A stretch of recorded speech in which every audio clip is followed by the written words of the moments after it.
కన్నేసి చిలిపిగా చిందులేస్తావా బయట ఎగరేసే పరుగా పవ్వా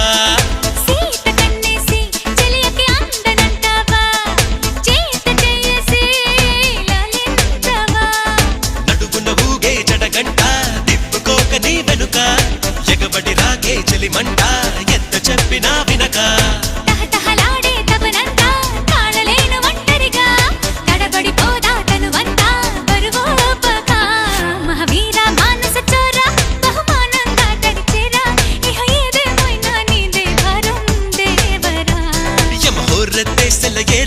గమనిస్తున్నా కళ్ళారా శృతి మించిందమ్మో నీ